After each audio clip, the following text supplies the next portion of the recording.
Can you tell our audience a little, like a very short story of what happened to you?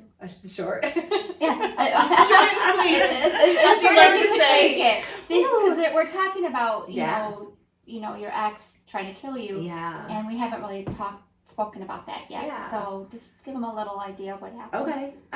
So I actually met my ex-husband, who eventually became my abuser, in college. And I did not know the red flags of abuse.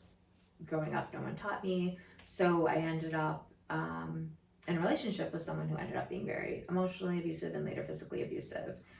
After, you know, going through all those things we said, you know, trying to stay for love, trying to stay for the kids, trying to make it work, you know, then the fear, I finally left. And I actually, throughout the course of between me leaving and him stalking me for 2.5 years, called 911 13 times. And he was arrested twice out of those 13 911 calls. So that is another example of what victims go through, continuing to ask for help. And I could have called 911 3 times as many as I did, but I got so tired of the lack of respect and lack of seriousness that I would stop calling. Right. And he was put on probation for aggravated stalking. That was pled down to stalking. That's another thing that happens all the time. It'll be a felony charge, pled down to a misdemeanor. And I always like to provide education when I'm telling my story. But in the state of Michigan, domestic violence is not a felony until the 3rd proven case, right? Mm-hmm. Where, you know, not just accusation, but like where someone's actually found guilty 3 times. But what happens is the defense attorneys get those charges pled down. So it could really be the 6th, 7th, or 8th charge that continues to get pled back down to a 2nd, so it remains a misdemeanor crime. Wow. While animal abuse in the state of Michigan is a felony on the 1st charge. Really? Yeah. And typically with domestic violence, the 1st charge is not on your record. You basically take a class and it's one and done unless there's a 2nd charge. So there are people who have maybe been arrested with multiple victims, even who 9, 10 times, even found guilty that many times, who have never had a felony charge in our state. So I fell for that. You know, they told me, oh, he'll get better supervision on probation. So I agreed the first time to getting it pled down. What did he do the first time? Well, he was very very actively stalking me, calling me constantly, calling my kids when I didn't answer, driving by my work, driving by my house, letting me know, ask me whose car is in your driveway, like, why are your lights on, what are you building? One day I was building a dresser in the house I was renting, which, by the way, he found out through Detroit Edison. He had enough information, my maiden name, social security number, whatever else they required to get them to give him my address when I left. Yeah, it's crazy. So he would call me and be like, so what are you building? I was building a dresser. So that tells me he's close enough to my house that he can hear what I'm doing inside my house, right?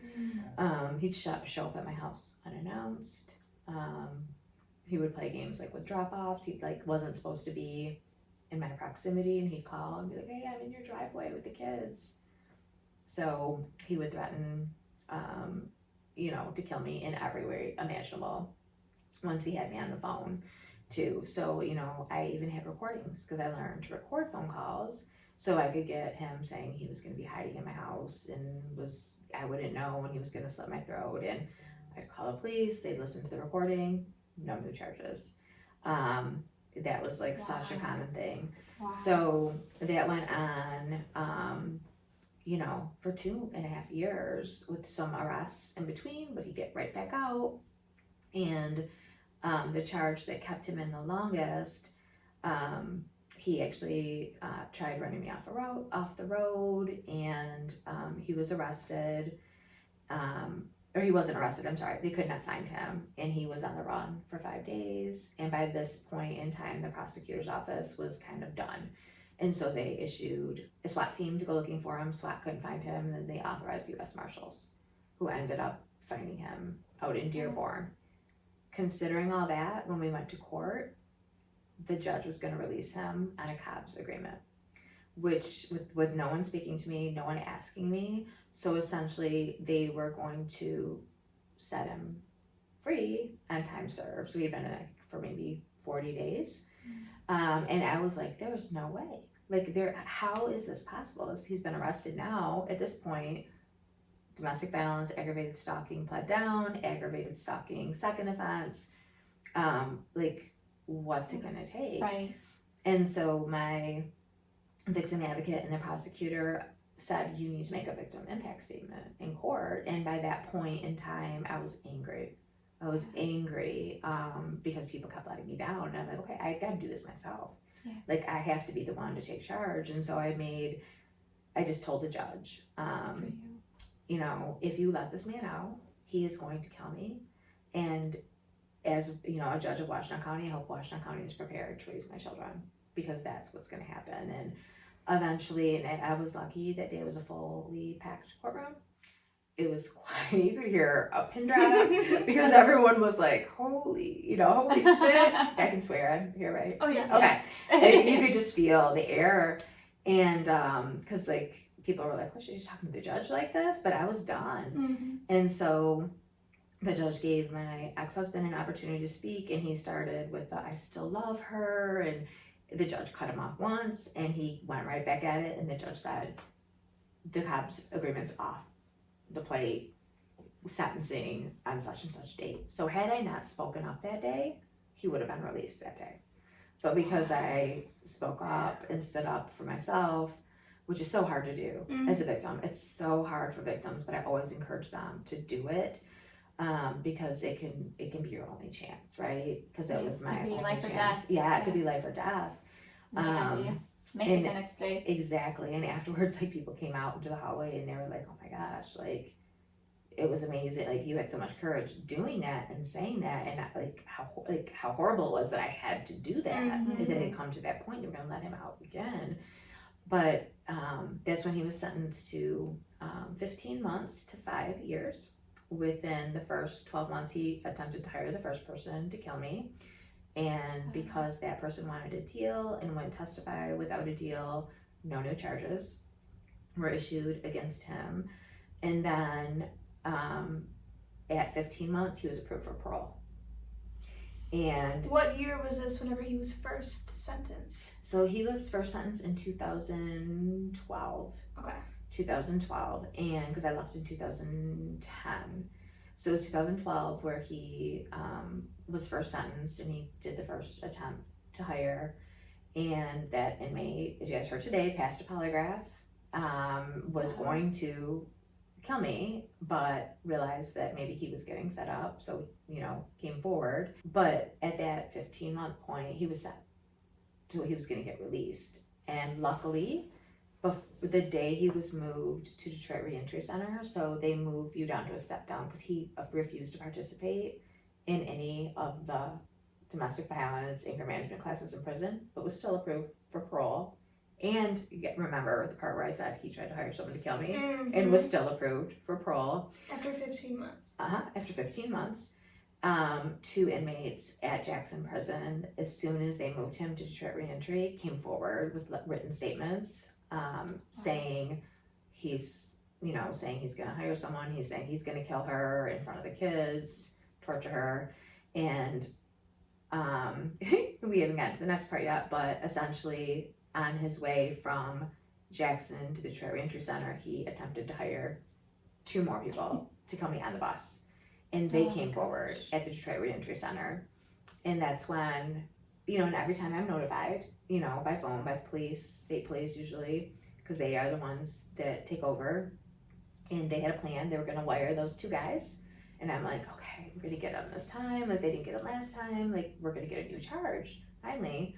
And there was miscommunication between the police and the prison. And the prison moved him back at 6 o'clock the next morning before any of the evidence could be gathered for a new parole hearing, and told him why.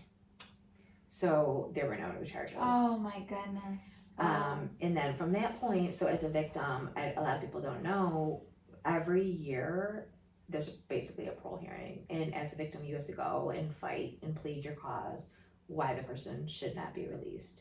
So I would do that, every year. And they kept him, but it was getting really close to his end. We were like about a year and a half out when another inmate came forward at Newberry prison, which is where he was being housed, with another attempt to hire, this time for less money and for this time for the kids and Was he at Newberry? Yeah. Okay. Yeah. And so this gentleman that was his cellmate and on the same block as him came forward, and he didn't want a deal, he didn't want anything, he was willing to wear a wire, and it took forever for that process to really play out. And so, but the guy did wear a wire, but there was too much background noise because there was a football game on the TV in the background that was turned up, and the accounts about the money and the exchange, they couldn't pull it out. And the inmate tried a few more times, I guess they risked his life, wearing a wire. He was willing to testify, he passed a polygraph, and but because the audio was too, you couldn't make it out unclear, the prosecutor refused in Lewis County to move forward with new charges, despite the fact that this was now, 1, 2, 3, 4, 5, 6 inmate that has come forward. He refused. So, and he also refused to talk to me on the phone. He would only give me his secretary. He never would talk to me. His name is Joshua Freed, Lewis County prosecutor. And so at that point, I was desperate because I'm like, the clock had ticked by because it took them so long. And I'm like, I have 6 months and he's out.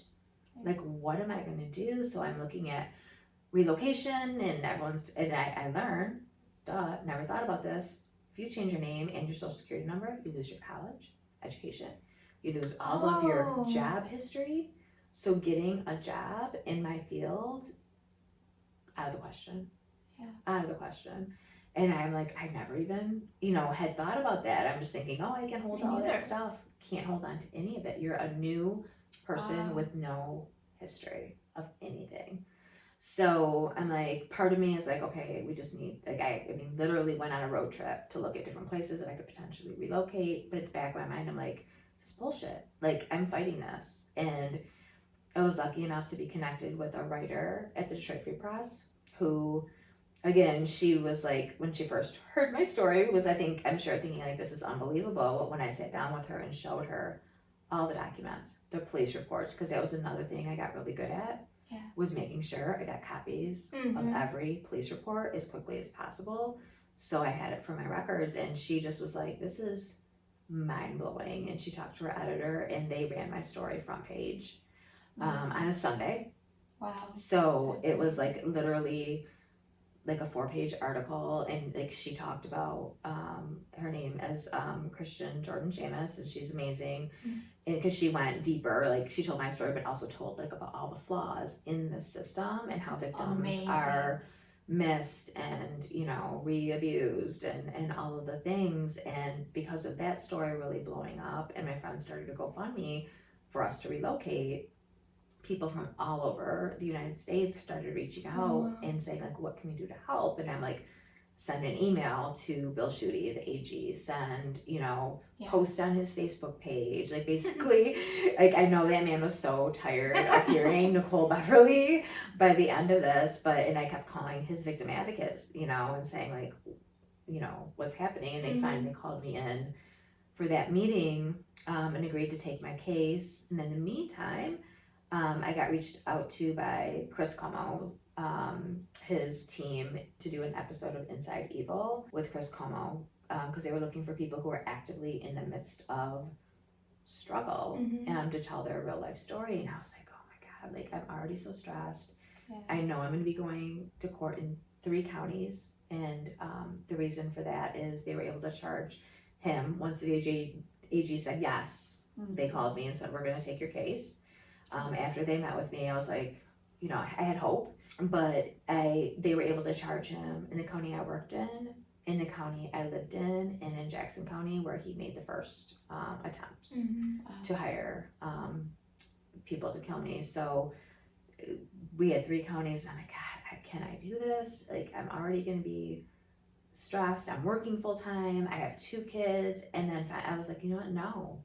Like, the world needs to see what is happening. Absolutely. And if it is my burden to carry to show the world what's happening, I need to do that, because I know it was an opportunity that most people don't get. Right. And I would have felt wrong not exposing, you know, what's happening by not letting them. So they were with me. They were back and forth for 8 months.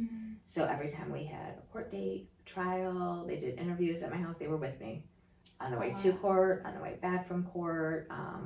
Chris actually came to my house and drank my moonshine. But they were like amazing. He seems like a very nice person. And he was amazing. His team was amazing, and they did I'm like, how are they ever gonna pull all this together into like 45 minutes? Because that's how long the episodes are. But they did an amazing job. Where of can really you watch that representing.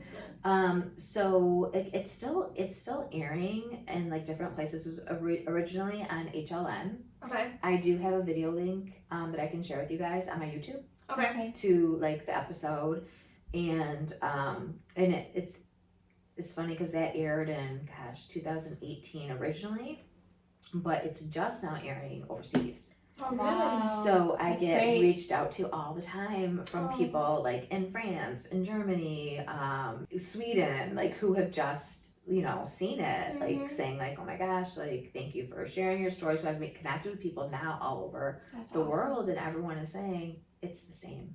You know, they're up against the same battles as victims. Wow. But I will say this too: so many men have reached out in such a positive way after That's seeing my story awesome. too, just to say like, keep pushing, keep, you know. That's amazing. Yeah, it is. Like, it gives me hope. I'm like, Yes. okay, that this many men are supportive and take the time to Listen find your me story. and reach out to me and say like, I grew up in a house where domestic violence was happening, Yeah. and you know, my mom didn't leave, or you know, whatever. It's Telling their so story. interrelated that, you know, it's less expected for men to reach out, but so it's always like refreshing when they do, and it's not in a creepy way. Yeah. I love it. I love it.